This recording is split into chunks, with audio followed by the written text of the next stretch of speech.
When you come into New Eden, the world is your oyster. You can become whoever you want to be. It's epic scale that spans 7,700 solar systems. It's about these human emotions, these human interaction. It's the capsuleers that are actually creating these worlds.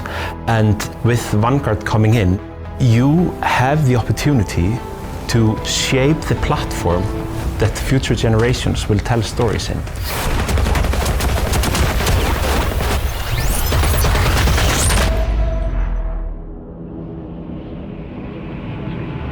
The vision for Vanguard is a true MMO FPS. It's a long-term vision, and we want to follow the footsteps of EVE Online, our MMO that we've been building for over 2 decades. What we have in EVE Online are fleet battles, kind of the epitome of high-stakes gameplay. It's high-stakes gameplay because it's a single-shot game, and everything we're fighting or using or building or losing is all a part of the player-made economy. All of this loss is someone's time and effort to build that. And when it's lost, the economy needs to replenish it. And no other game really has this.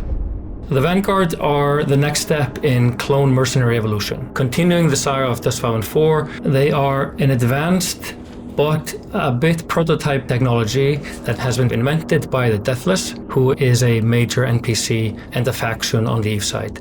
Planetary Conquest was probably the most unique and interesting part of Dustbound 4. It really had true mercenaries. You had corporations fighting for planetary districts, actually owning them. You had corporations actually lining up their best members, but also filling in with actual mercenaries that they call ringers.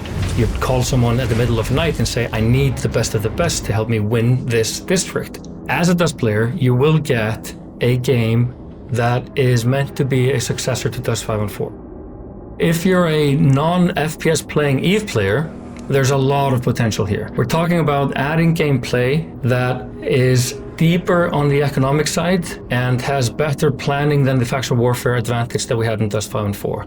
We want players on the EVE side to actually become content creators for the Vanguard players.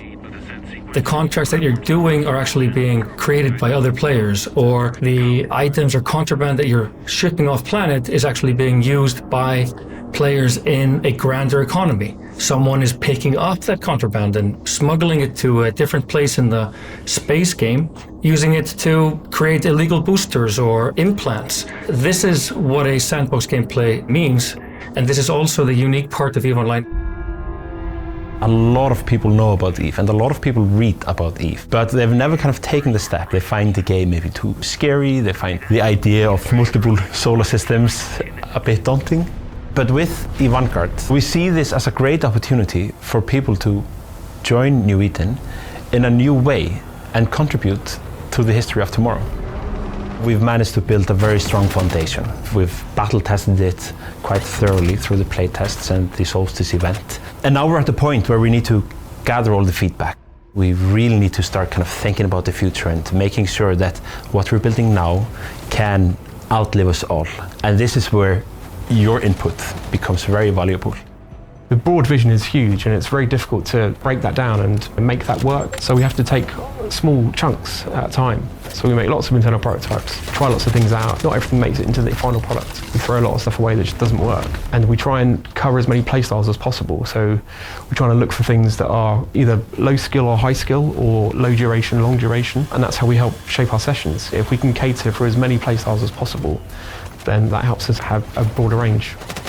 I'm looking forward to other players getting their hands on the new prototypes that we're working on behind the scenes and maybe opening that to the founders. We like to expand the adaptive weaponry concept into suits. Configure your weapons, you go out and shoot people, and they've got a counter to that, so they're maybe bolstering their shields or their movement speed or abilities that can help you counter those. We are looking at a big release in November. It will be a release similar to Solstice, an expanded iteration of what we already delivered.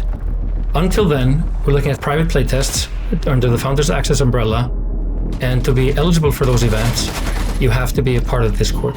We are going to offer direct access in the future, basically a one-time purchase without any subscription.